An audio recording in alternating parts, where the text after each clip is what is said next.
Recién antes de ir a la pausa nosotros le comentábamos que íbamos a estar charlando con dos profesionales, no especificándonos y haciendo referencia a un caso en particular, sino la inquietud que teníamos desde aquí a raíz de lo que la gente dice es, por ejemplo, en el tema legal, por qué en los casos de un supuesto abuso, en los casos de violencia de género, la mayoría de las personas que son imputadas, o sea que son acusadas, quedan en libertad. Y por otra parte, también queríamos hablar con una psicóloga, y en este caso nos está acompañando una psicóloga social, sobre la asistencia que tienen que tener las víctimas, pero también la familia, porque este tipo de casos conmociona a todo el entorno familiar y son muy difíciles de sobrellevar. Por eso la invitamos a Jorgelina García, que es abogada, a Florencia Beutel, que es psicóloga social, para charlar un poco sobre estos temas que lamentablemente a través del trabajo que nosotros hacemos periodísticamente nos encontramos muchas veces con este tipo de casos. Primero, gracias por venir. Estuvimos charlando hace muy poquitas horas atrás, logremos concretar que ellas estén asistiendo a Informe 4 y podamos charlar sobre esto. Primero quiero hablar con Jorgelina García, que es abogada, y tratar de entender un poco, porque hay mucho malestar por parte de la gente que se da principalmente cada vez que se habla que una persona que está acusada de abuso, de violencia de género, queda en libertad. En realidad, ¿qué dice la ley y por qué es que todos los jueces actúan de la misma forma? ¿Por qué los imputados quedan en libertad en este tipo de delitos? Claro, tanto en este tipo de delitos como en otros, siempre que ocurre un hecho delictivo, una vez que pasa eso, los fiscales llaman a una audiencia imputativa en la que se caratula el delito.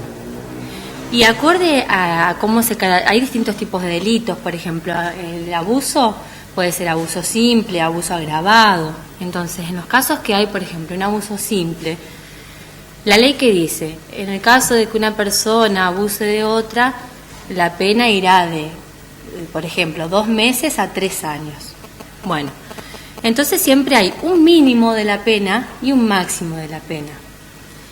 El Código Procesal de Santa Fe, de nuestra provincia, ¿qué dice el artículo 219?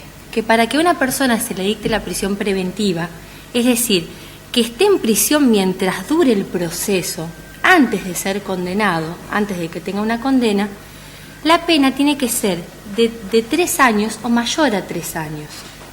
¿Sí? Entonces, si hay un delito en el que la pena mínima, por ejemplo, es de 2 años o de 6 meses, al no haber una condena efectiva, ¿sí?, puede ser que esa persona, si el delito va de 2 años a 8, le den 2 o le den 8 o 7 o 6, pero como no se sabe, y el principio que tiene que regir siempre es el de la libertad, la persona va a quedar libre. Cuando obviamente se configura una serie de requisitos que dice el Código Procesal, que no tenga antecedentes, que no haya peligro de fuga, ¿sí? Y este tema de que la pena sea, que para que no se dé la prisión preventiva, menor a 3 años, ¿sí? En el caso de abuso simple, por ejemplo, directamente... Claro, el juez se ve obligado a aplicar la ley. Sí. Entonces, en los casos en los que es menor, el juez se ve obligado a dejar a la persona en libertad cuando se configuran esta serie de requisitos en conjunto. Y cuando termina en sí la investigación, cuando ya se va a un juicio, en ese caso, ¿puede quedar claro, por privado supuesto, de la libertad? Por supuesto. El principio es el de la libertad, pero la libertad mientras dure el proceso. Una vez que está el juicio, ¿sí? Y bueno, presentan todas las pruebas y los fiscales acusan y el defensor defiende, ¿sí? El juez llega a una resolución y ahí la condena, en caso de que sea mayor a cierta cantidad de años, es efectiva, a cumplir en prisión. Si se confirma un abuso simple, por ejemplo, ¿de cuánto sería la pena? Y depende de si hay un vínculo familiar o no, todo depende del caso. Puede ser una pena que sea de cumplimiento efectivo, es decir, en prisión o no. O no, sí, lamentablemente hay un vacío legal, porque si bien en caso de homicidio sí hay un agravante en caso de que se haga por violencia de género. pero hay un vacío tremendo en estos casos, tanto cuando hay menores involucrados como cuando hay mujeres. Porque necesitamos que haya una ley, tanto a nivel, digamos, del Código Penal como a nivel provincial, en el que diga que cuando se den este tipo de hechos, en los que hay gente más vulnerable, ¿sí?, directamente haya una prisión preventiva, ¿sí?, o se cumpla de otra manera. Pero hay una desprotección total en este sentido. Entonces siempre cuando pasan estos casos hay una indignación de la gente que no entiende por qué, y también nuestra, ¿no? Porque tratamos también, es muy difícil explicarle a la víctima.